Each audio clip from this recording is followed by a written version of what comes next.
तालुक्यातील चांगडोह ह्या गावी आपले शेतकरी मित्र यांना आपण टोमॅटोची लागवड त्यांनी 26 जूनला केलेली होती।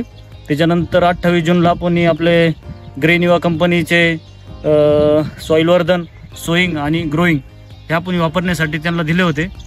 ते वापरल्यानंतर त्यांना काय रिझल्ट आला स्वतः आपण शेतकरी यांच्याकडून जाणून घेऊया। सर नमस्ते, आपलं नाव सांगा। सनी ज्ञानेश्वर शिंदे, गाव चांडोह, राहणार टाकळ्याची।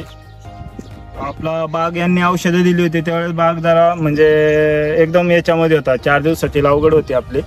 त्याच्यानंतर यांनी दिलं, त्यानंतर एक 9 दिवसामध्ये बाग म्हणजे पूर्ण याच्यामध्ये आला। पहिलं तुम्ही सॉइल वर्धनचं ड्रेसिंग? हो, सॉइल वर्धनचं केलं। त्याच्यानंतर 4 दिवसांनी आपण याचं स्विंग पाण्यातून सोडलं, नंतर ग्रोईंगची आणि याची स्प्रे केला। त्याच्यानंतर बाग हाय असा आहे।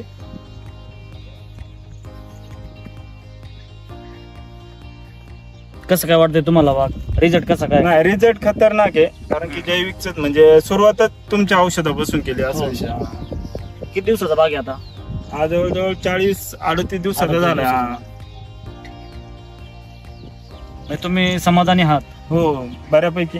दुसऱ्या शेतकऱ्यांना काय सांगू शकता? हो, 100% घेतलीच पाहिजे, कारण की जैविकचा म्हणजे जैविकच केलं पाहिजे। सर्व शेतकऱ्यांनी जैविक मागच लागलं पाहिजे, कारण की रासायनिकचा खर्च परवडत नाही ना। नाही परवडत, बरोबर। त्याच्यासाठी मग जैविक तर चालूच केलं पाहिजे। पण आपल्या कसं जमिनीला जैविक पण हे नाही होत, सूट नाही होत लगेच म्हणजे 60% आपलं रासायनिक पण आपल्याला घ्यावं लागतं। 40% रासायनिक आणि 60% ऑर्गॅनिकचा आपण वापर केलेला आहे। त्याच्यामुळे तुम्ही समाधानी आहात? हो, 100% समाधानी आहात। काय तर दुसऱ्या शेतकऱ्यांना काय सांगू शकाल? तर त्यांनी म्हणजे डोळे झाकून विश्वास ठेवलाच पाहिजे, मला असं म्हणायचं।